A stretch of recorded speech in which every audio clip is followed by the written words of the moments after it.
Bismillahirrahmanirrahim. Nah, sekarang masukkan ke sini. Tadi teman kita baca Al-Fatihah, fungsi yang kedua, dia nih. Istighraq menunjuk pada makna semua tanpa kecuali. Kalau digabungkan dengan makna ini rahasianya. Pembuka jenis kebaikan. Masuk al di sini. Maka surah Al-Fatihah, seluruh ayatnya, kalau dipelajari dengan benar dan diamalkan, dia akan membuka semua jenis kebaikan yang diharapkan dalam hidup. Orang ingin sukses, pelajari Al-Fatihah, maka akan dibuka kesuksesan. Ada yang sakit, ingin mendapat kesembuhan cepat, pelajari Al-Fatihah. Di situ ada rahasia bagaimana mendapatkan kesembuhan cepat dari Allah. Orang ingin rezeki, ingin ilmu, pelajari Al-Fatihah. Maka di situ ada nilai-nilai kebaikan yang cepat dibuka. Makanya satu-satunya surah dalam Al-Quran yang banyak namanya sesuai dengan objek kebaikannya hanya Al-Fatihah. Dia disebut Asy-Syifa karena di dalamnya ada kandungan untuk mempercepat datangnya kesembuhan dari Allah. Ada kepala suku di Arab dulu tersengat kalajengking Arab. Racun masuk ke dalam sampai sekarat. Secara medis nggak bisa, semua angkat tangan.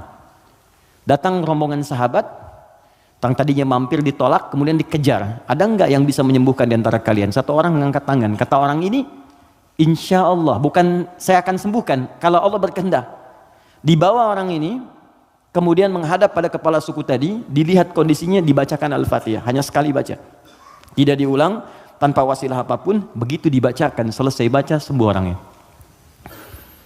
Nah, ini pembuka semua jenis, makanya dalam setiap keadaan seringkali dibaca Al-Fatihah, Fatihah, Al-Fatihah. Tapi persoalannya, kok orang dulu bisa sekali baca sembuh, orang sekarang ratusan ribuan kali nggak sembuh-sembuh gitu. Persoalannya apa? Nah, rahasia Al-Fatihah ada di ayat kelimanya. Ini yang mau saya sampaikan, ini hadis qudsi di sini. Ya. Ayat kelima, yuk kalau kita hitung dari Bismillahirrahmanirrahim, Alhamdulillahirabbil alamin, Arrahmanirrahim, Maliki yaumiddin. Kelima, Iyyaka na'budu wa iyyaka nasta'in. Saya bacakan hadis qudsinya, ini yang mengiringi ayat ini saat diturunkan. An Abi Hurairah radhiyallahu taala anhu qala, dari riwayat sahabat Abu Hurairah, semoga Allah meridhai kepadanya, qala Rasulullah SAW, saya mendengar Rasulullah SAW berkata, qala Allah azza wa jalla, kata Nabi, saya mendengar Allah menyampaikan di hadis qudsi, qasamtu shalat baini wa baina abdi, saya bagi salat kepada dua bagian antara aku dengan hambaku, wali abdi ma sa'al, dan kalau hambaku benar menunaikan tugasnya, maka aku akan kabulkan apapun yang ia minta pada saat itu. Nah, ketika menyebut kalimat salat, ternyata yang disebut Al-Fatihah. Idza qala al-'abdu, jika seorang hamba benar membaca Alhamdulillahi rabbil alamin, qala Allah azza wa jalla, maka Allah akan menjawab, hamadani 'abdi, hambaku sedang memujiku sekarang. Idza qala al-'abdu ar-rahmanir rahim, jika seorang hamba berkata ar-rahmanir rahim, qala Allah azza wa jalla, Allah menjawab, asna 'alayya 'abdi, hambaku sedang menyanjungku sekarang. Idza qala al-'abdu maliki yaumiddin, jika hamba membaca maliki yaumiddin, qala Allah azza wa jalla majjadani 'abdi, maka Allah langsung menjawab, hambaku sedang mengagungkanku sekarang. Gini, maksud kalimat ini di pembuka yang 4 ini, kata para ahli hadis, salah satunya ingin memberikan gambaran kepada kita bahwa setiap beraktivitas rasakan kita dipersaksikan oleh Allah. Itu poinnya.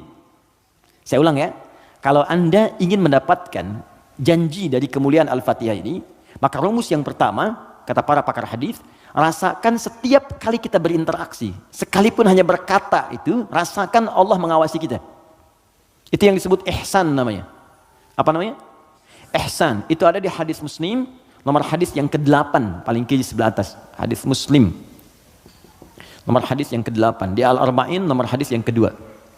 Riwayat Umar bin Khattab.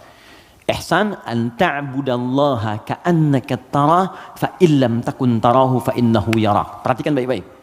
Anda jadikan, kata Nabi, ini rumus cepatnya, kalau semua hidup ingin dimudahkan oleh Allah, semua ingin dibuka kebaikannya, maka pertama jadikan semua aktivitas kita sebagai ibadah. Itu poinnya. Yuk teman-teman yang kerja, niatkan ibadah. Kalau Anda cuma kerja aja, jangankan Anda, yang belum beriman pun kerja juga. Coba cek. Anda bisnis, dia bisnis. Bisnisnya sama dengan Anda. Anda kerja, dia kerja. Kerjanya sama dengan Anda. Di kantor yang sama, jamnya sama, pekerjaannya sama. Dia belum beriman, Anda beriman. Pertanyaan saya, yang membedakan iman Anda dengan dia yang belum beriman apa?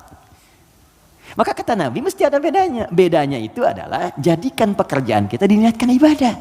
Itu poinnya.